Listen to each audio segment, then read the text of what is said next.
Welcome to Meditations for a Peaceful Mind. I'm so glad that you could join us today. I hope you're in a reasonably quiet environment where you won't have too many distractions so that you can really allow yourself to have a very good experience of contemplation and meditation.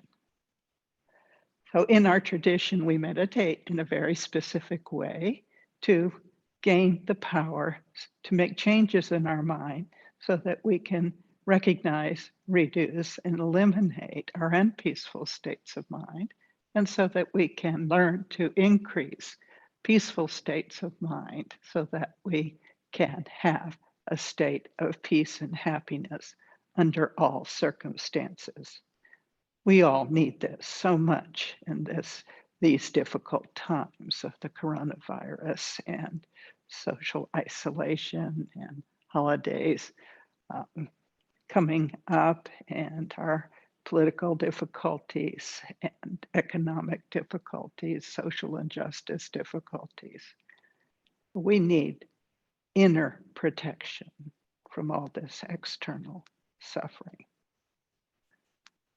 So we meditate using 4 steps: seeking and finding our object of meditation. And I'll read a contemplation to you um, with some teaching. And then when you're actually in meditation, I'll read it again so that you can think about it deeply and find your object of meditation. And when you do find your object of meditation, then you want to hold it in the center of your attention, ignoring anything else that's also appearing to your mind, and then remain focused on it for as long as possible so that you can strengthen the object of meditation in your mind so that it actually helps you to make changes within your mind.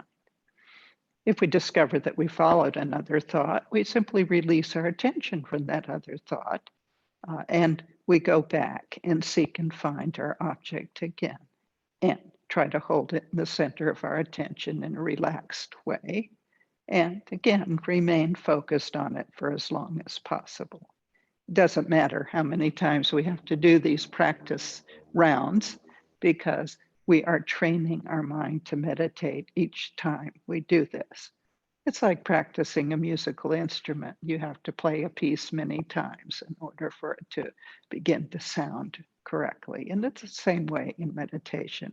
We have to meditate frequently in order to be able to gradually increase our ability to seek and find our object more quickly and to hold and remain for longer and longer periods of time.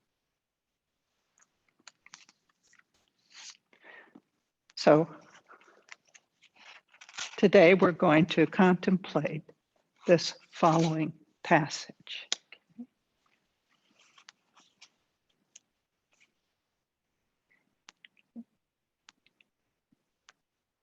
For our spiritual practice to be successful, so we need to understand what spiritual practice is. That's gaining the ability to recognize and reduce and eventually eliminate all of the unpeaceful states of mind, which we call delusions, which are distortions in our mind or bad habits in our mind that cause us to suffer. And they cause us to perform harmful actions where we harm ourselves, where we harm others, and of course, we create our future suffering according to the law of karma when our mind is out of control with delusions. So that's half of spiritual practice. The other half is learning what minds to develop that actually promote peace and happiness and joy within our mind, such as the minds where we learn to have a warm and friendly feeling towards others, and we notch it up to a warm heart and feeling close, and then really posing our own obsessive self-concern, where we tend to stay focused on our needs and wants without considering the needs and wants of others. So we learn how to cherish others feeling that they're precious and important. And in this way, we keep our intentions beneficial and we stop harming. And gradually, we learn what compassion is and how to develop it in our mind. And if we wish, we can keep practicing the spiritual path to permanent liberation from suffering and the state of full enlightenment. And through all of this, we're giving ourselves protection, not only in this life, but in our future lives. So spiritual practice is very important and something that hopefully all of us are prioritizing because it gives us so much protection. So to go back to our passage here, which is in the book, How to Transform Your Life, a book by our fully realized Mahayana meditation master, Venerable Geshe Kelsang Gyatso, who's in the picture behind me. And he says, for our spiritual practice to be successful, we need the blessings and inspiration of those who've already gained deep inner realizations. So those are what we call the holy beings, the Buddhas and Bodhisattvas, who look at us with love and compassion. And their job description is to bestow mental peace each and every day on every living being and to emanate whatever living beings need that will help them to be able to attain permanent liberation from suffering and the state of full enlightenment.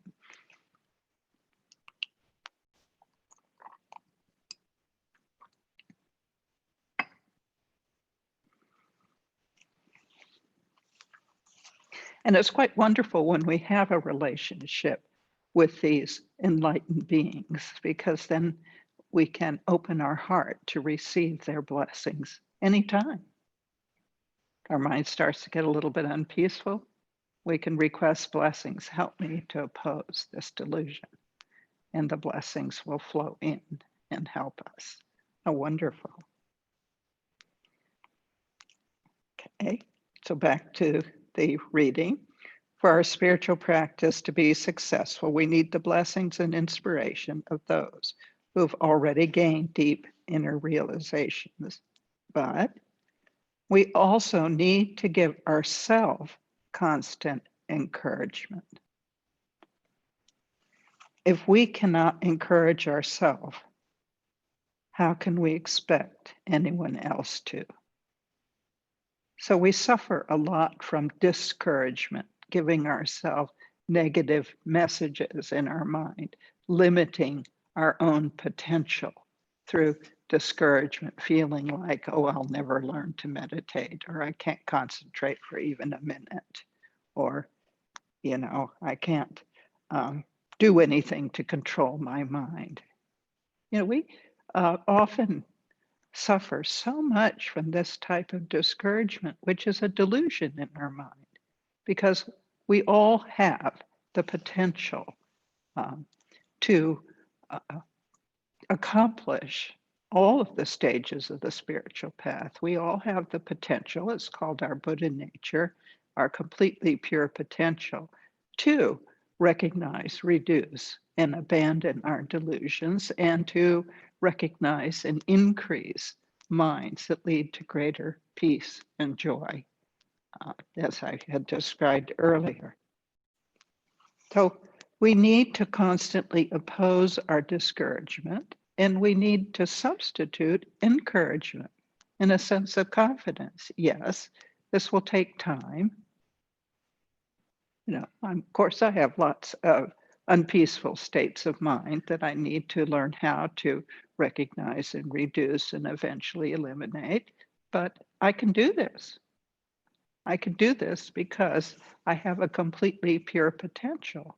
I have this Buddha nature, and I have correct teachings, and I have teachers who can help me to understand how to put these teachings into practice. And I can contemplate and meditate, and through practicing meditation, I will increase my ability to concentrate and gain more power to make changes in my mind. So we need to think that way rather than constantly discouraging ourselves and pointing out limitations that we use to box our mind in.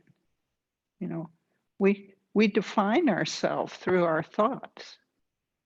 Our self is not a fixed entity. It's simply a collection of thoughts.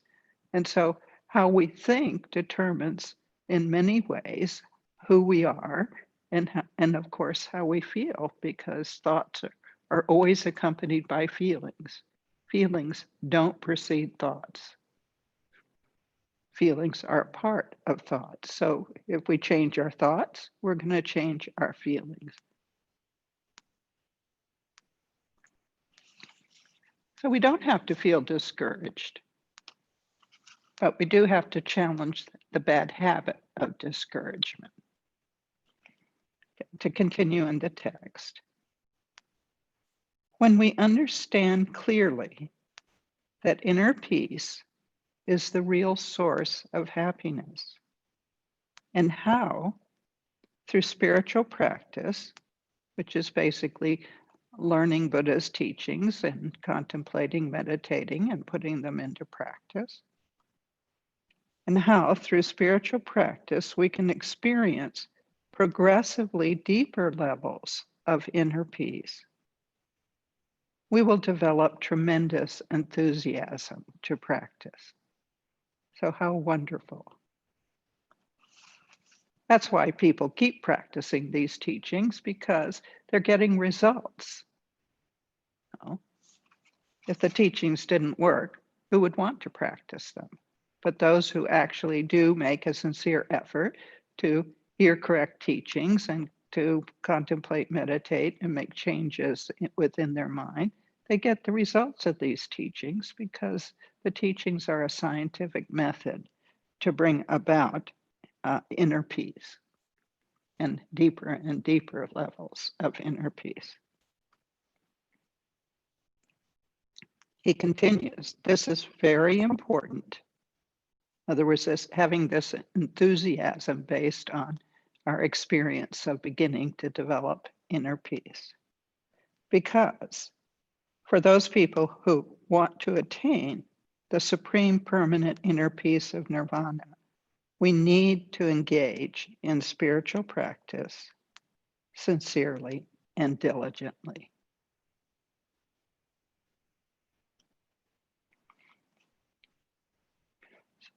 So this is important. And he also gives us a caveat here. He says, this does not mean that we should ignore external conditions.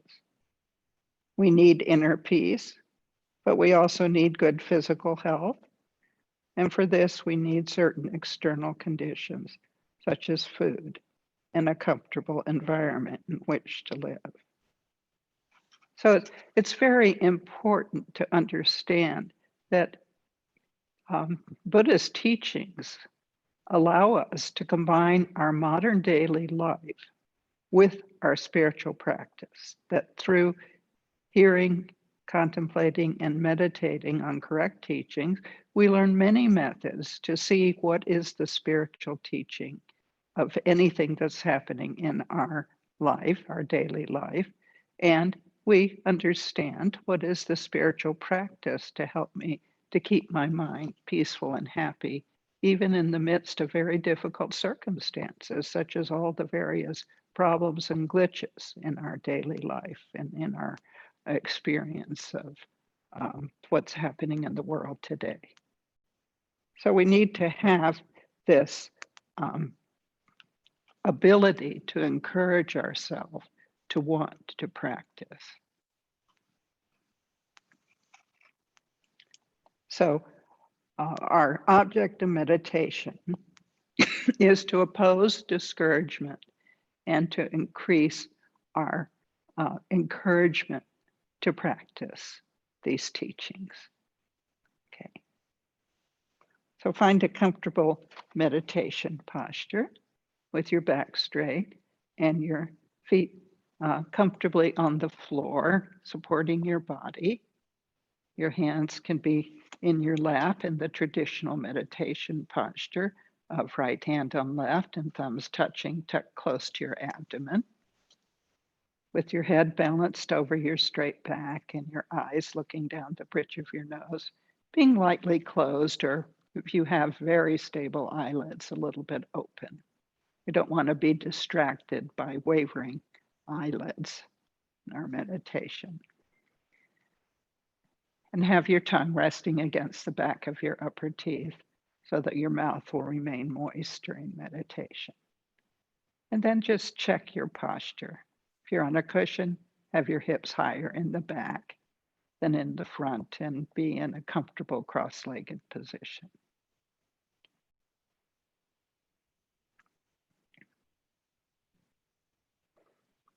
So make any last-minute adjustments that make you more comfortable. And then we'll create an intention.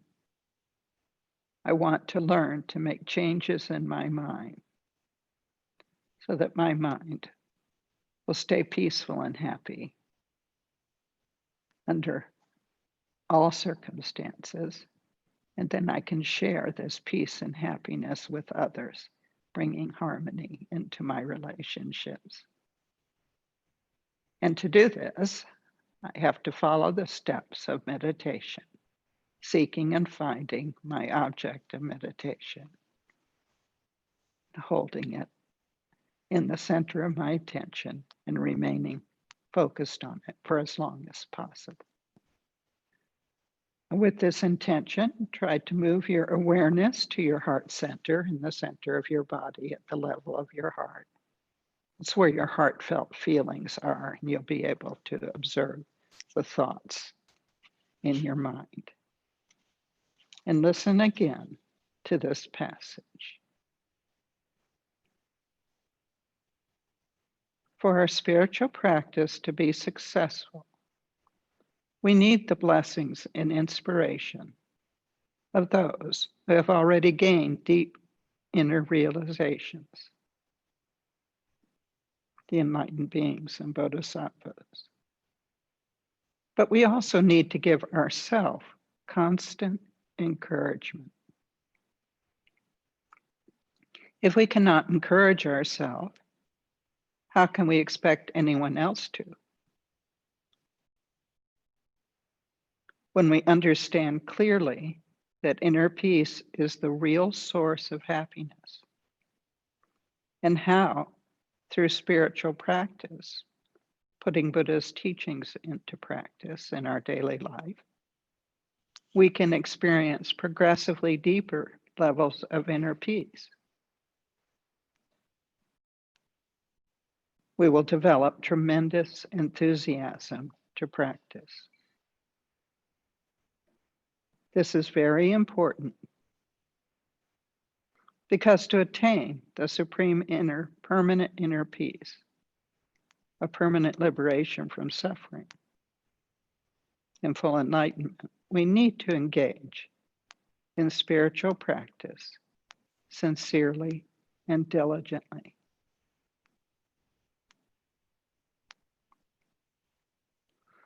So create a strong determination in your mind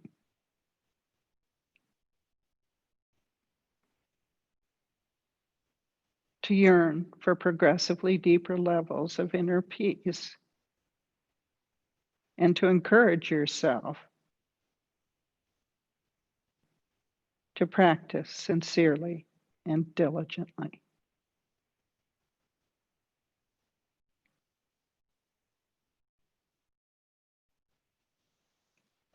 Hold this with single-pointed concentration. A strong yearning to have deeper levels of inner peace. And to do this, to encourage yourself to practice sincerely and diligently.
We can dedicate so that we can remember to oppose discouragement and increase our own encouragement, understanding that we have a completely pure potential and that we can accomplish all of the stages of the path leading to greater and more levels of peace and joy. And we dedicate on behalf of ourselves and all living beings that each and every one can attain permanent liberation from suffering and lasting pure peace and happiness. We need to take the results of our meditation into our daily life. And instead of discouraging ourselves when obstacles arise, we need to encourage ourselves when obstacles arise. We have many methods to try to protect our mind from external suffering. We may not be able to stop the external suffering, but we certainly can stop the internal suffering by applying Buddha's teachings. And we have a lot to be encouraged about because we all have this completely pure potential, which we can actualize. And at some point in some lifetime, will actualize so that we will become permanently liberated and enlightened. How wonderful. So thank you very much for coming to Meditations for a Peaceful Mind. And as always, we are making prayers for you, your family, and for all living beings for health and safety.